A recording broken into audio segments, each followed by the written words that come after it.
to my understanding, to get a trial is to get to the truth, right? I'm already saying that I did it. I'm freely giving myself and accepting life in prison. My son is worth that to me. So what I don't understand is, from what I heard today, why the prosecutors are dragging their feet. If I'm already giving myself to you, like, hey, I did this, what's the problem? You get what I'm saying? I'm not going to come back like, oh, I didn't understand my rights. I'm not a coward. You get what I'm saying? All I know is this. My son is 8 years old right now. He's going to forget a lot about me, okay? When he look back at all this media coverage from these bottom feeders, I don't want him to see that I stood here like a coward. I did what I did, and I did what I did for my baby, period. And he going to see me standing up, taking my responsibility. I will happily do life in prison for my child. That's period. So I don't understand what other paperwork is there to do. All right.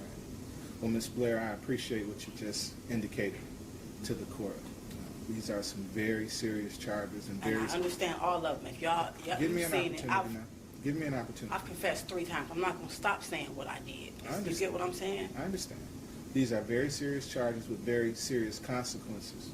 If you were to plead guilty to a first-degree murder charge, that is life in prison without the possibility of parole. I know this. Okay. Understand also that that's a very unusual position for someone to take. What I did was unusual. Yeah. But it's normal for me. Because no 8-year-old boy, he was 6 at this time, he was being raped. No. You understand what I'm saying? No. Don't nobody know what he went through. Nobody know. All y'all know is what I did. All I know is why I did it. You get what I'm saying? So it's like, unusual as it is, it's like... Well, what I'm asking... I'm not giving y'all the runaround, so it's like, what is taking so long? Get it? Yeah, I understand. What I'm asking, though, is that your next court date is going to be a week from today. I want you to take that week and think very seriously. And it sounds like you've already have your mind made up. Yes. But I want you to take that week and to think long and hard about the consequences of pleading guilty to a first-degree murder charge. I'm not going to say that you can't do it. Nobody's dragging their feet. I don't need a week. Listen to me. But we want this to be done very carefully. We want it to be done right. Okay? Y'all got the paperwork saying I'm competent.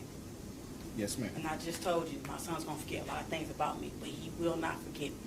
He goes on media websites or whatever, looking back over the years. When he is old enough to understand exactly what I did, I want him to look back. He's going to know how important he was and still is to me. I'm happily saying life in prison. If you had death penalty, I would take that. I don't care. That's my baby, period. I'm not